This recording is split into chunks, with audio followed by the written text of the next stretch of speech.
नमस्ते छात्रों, ऑनलाइन अध्ययन अध्यापन में आपका स्वागत। आज हम हिंदी सुलभ भारती कक्षा 8वीं में से देखने जा रहे हैं पाठ दूसरा, उसी से ठंडा उसी से गरम। लेखक डॉक्टर जाकिर हुसैन। जन्म 1897, हैदराबाद, तेलंगाना।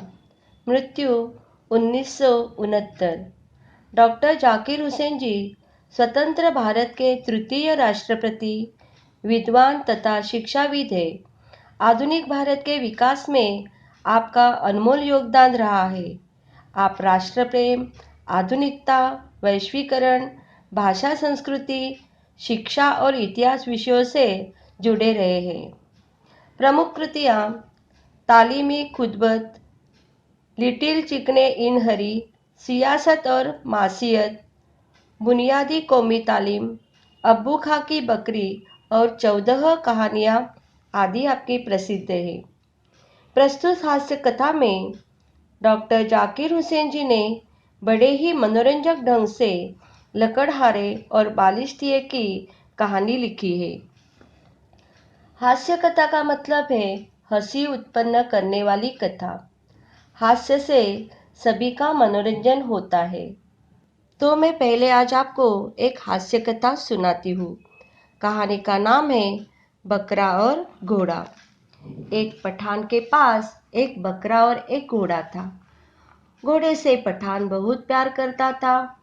एक बार घोड़ा अचानक बीमार पड़ा और नीचे बैठ गया। पठान ने डॉक्टर को बुलाया। डॉक्टर ने जांच पड़ताल करने के बाद पठान को कहा कि आपके घोड़े को खतरनाक बीमारी हुई है। मैं 4 दिन इसे दवाई दूंगा। अगर आपका घोड़ा चौथे दिन नहीं उठ पाया तो मुझे मजबूरन इसे मारना पड़ेगा। यह सुनकर पठान बहुत दुखी हुआ। डॉक्टर के जाने के बाद बकरा हमदर्द बनकर घोड़े के पास आया और कहा, देखो भैया, कल डॉक्टर आएंगे, तब तुम उठ जाना, वरना वो तुम्हें मार देंगे। लेकिन घोड़े पर कुछ असर नहीं हुआ। बेचारे बकरे ने दूसरे दिन भी समझाया, तीसरे दिन भी समझाया, लेकिन घोड़ा जगह से हिलने का नाम नहीं ले रहा था। घोड़े ने मन में सोचा, बकरा कह रहा है तो मुझे उठने की कोशिश करनी चाहिए। अगले दिन डॉक्टर आए और घोड़े के पास गए तो घोड़ा अचानक से उठा और दौड़ने लगा। डॉक्टर खुश होकर बोले, बधाई हो, आपका घोड़ा बच गया, अब इसे मरना नहीं पड़ेगा।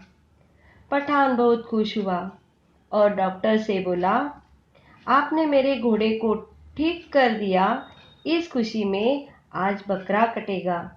तो देखो बच्चों, आज का ज़माना, हम किसी और को बचाने के चक्कर में पड़ते हैं और हम भी बकरी की तरह कट जाते हैं। तो बच्चों, कहानी सुनकर कैसे लगा? अभी चलते हैं पाठ की ओर। पाठ का नाम है उसी से ठंडा उसी से गरम। एक लकड़हारा था। लकड़हारा मतलब लकड़ी काटने वाला। लकड़हारा गरीबी में जीवन बिताते हैं, लेकिन अपना काम ईमानदारी से करते हैं। सूखी लकड़ियाँ तोड़कर शहरों के बाजारों में बेचते हैं और अपने परिवार का पालन पोषण करते हैं। एक दिन इस ख्याल से कि आसपास से तो सब लकड़हारे लकड़ी काट ले जाते हैं, सूखी लकड़ी आसानी से मिलती नहीं, इसलिए लकड़हारा दूर जंगल के अंदर चला गया। सर्दी का मौसम था। सर्दी मतलब जाड़े का मौसम। कड़ाके का जाड़ा पड़ रहा था। कड़ाके का जाड़ा पड़ रहा था मतलब जोर की ठंडी थी। हाथ पांव ठिठुर रहे थे। ठंडी के कारण हाथ पांव कांप रहे थे। उसकी उंगलियां बिल्कुल सुन्न हुई जाती थी। सुन्न हो जाना मतलब संवेदना रहित हो रही थी। वह थोड़ी थोड़ी देर बाद कुल्हाड़ी रख देता और दोनों हाथ मुंह के पास ले जाकर खूब जोर से उसे फूंकता। कि गर्म हो जाए। जंगल में न मालूम किस किस तरह के जीव रहते हैं। सुना है उनमें छोटे छोटे बालिश्त भर के आदमी भी होते हैं।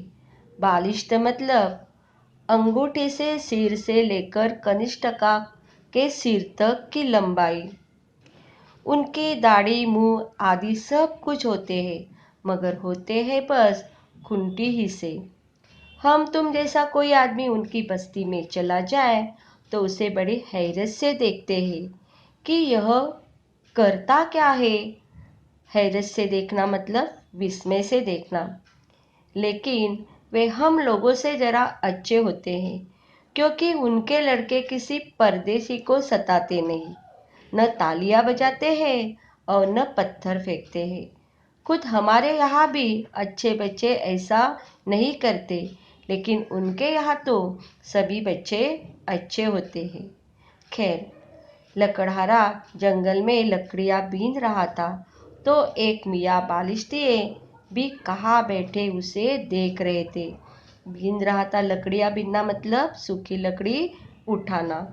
मियाँ बालिश्ते ने जो देखा कि यह बार बार हाथ में कुछ फूंकता है तो सोचने लगे कि यह क्या बात है। जब कुछ समझ में न आया तो वह अपनी जगह से उठे और कुछ दूर चलकर फिर लौट आए। उसके मन में आया कि यदि उसे मैं पूछूंगा तो यह आदमी बुरा तो न मानेगा। लेकिन बालिश्तिए को रहा न गया। आखिर वह ठुमक ठुमक कर लकड़हारे के पास गया और कहा, सलाम भाई, बुरा न मानो तो एक बात पूछूं। लकड़हारे को जरा से अंगूठे बराबर आदमी को देखकर ताज्जुब भी हुआ और हंसी भी आई। ताज्जुब होना मतलब आश्चर्य। मगर लकड़हारे ने हंसी रोक कर कहा, हाँ हाँ भाई, जरूर पूछो। बालिश्ते ने कहा, बस मुझे यह पूछना है कि तुम मुंह से हाथ में फूंक सी क्यों मारते हो। लकड़हारे ने जवाब दिया, सर्दी बहुत है, ठंडी ज़्यादा है, इसलिए हाथ ठिठुरे जाते हैं। मुंह से फूंककर उन्हें जरा गरमा लेता हूँ, फिर ठिठुरने लगते हैं, फिर फूंक लेता हूँ। मियाँ बालिश्ते ने अपना सुपारी जैसा सिर हिलाया और कहा, अच्छा यह बात है। यह कहकर वहाँ से खिसक कर चले गए। खिसक जाना मतलब चले जाना, मगर रहे आसपास ही। बालिश्तों को अभी उत्सुकता और बढ़ गई थी, लकड़हारा और क्या क्या करता है, इसीलिए वह दूर न जाते हुए आसपास ही छुपकर बैठ गया। दोपहर का वक्त आया। वक्त मतलब समय। लकड़हारे को खाना पकाने की फिक्र हुई। फिक्र मतलब चिंता। उसके पास छोटी सी हांडी थी। हांडी मतलब खाना पकाने का साधन, मिट्टी का बर्तन। आग सुलगाकर उसे चूल्हे पर रखा और उसमें आलू उबालने के लिए रख दिए। सुलगाकर मतलब आग जलाकर। गीली लकड़ी थी, इसलिए आग बार बार ठंडी हो जाती तो लकड़हारा मुंह से फूंककर तेज कर देता था। बालिश्ते ने दूर से देखकर अपने जी में कहा, अब यह फिर फूंकता है, क्या इसके मुंह से आग निकलती है। लेकिन इस पर बालिश्ते ने कुछ नहीं कहा, चुप बैठा वो देखता गया। लकड़हारे को भूख ज़्यादा लगी थी, इसीलिए चढ़ी हुई हांडी में से एक आलू, जो अभी पूरे तौर पका भी न था, निकाल लिया। उसे खाना चाहा तो वह ऐसा गर्म था जैसे आग। उसने मुश्किल से उसे अपनी एक उंगली और अंगूठे से दबाकर तोड़ा और मुंह से फू फू करके फूंकने लगा। अभी बालिश्ते को फिर से आश्चर्य हुआ। बालिश्ते ने मन में फिर से कहा, अरे यह तो फिर फूंकता है, अब क्या इस आलू को फूंककर जलाएगा। लेकिन आलू जला वला कुछ नहीं। थोड़ी देर फू फू करके लकड़हारे ने उसे अपने मुंह में रख लिया और गप गप खाने लगा। अब तो इस बालिस्टिक की हैरानी का हाल न पूछो। वह फिर से ठुमक ठुमक कर फिर लकड़हारे के पास आया और बोला, सलाम भाई, बुरा न मानो तो एक बात पूछूं? लकड़हारा ने कहा, बुरा क्यों मानूंगा, पूछो। बालिस्टिक ने कहा, अब इस आलू को क्यों फूंकते थे? यह तो खुद बहुत गर्म था, इसे और गरमाने से क्या फायदा? लकड़हारे ने बालिस्टिक को सुबह कहा था कि ज़्यादा ठंडी लग रही है, इसीलिए मैं फूंक मार कर मेरे हाथ गर्म कर लेता हूँ। तो फिर अभी ये फूंक मार कर गर्म आलू को फिर से क्यों गर्म कर रहा है? फिर अभी बालिस्टिक ने कहा, अब इस आलू को क्यों फूंकते थे? यह तो खुद बहुत गर्म था, इसे और गरमाने से क्या फायदा? तो यहाँ पे लकड़हारा ने कहा, नहीं मियाँ, यह आलू बहुत गर्म है, मैं इसे मुंह से फूंककर ठंडा कर रहा हूँ। अभी यह सुनकर बालिस्टिक का मुंह पीला पड़ गया।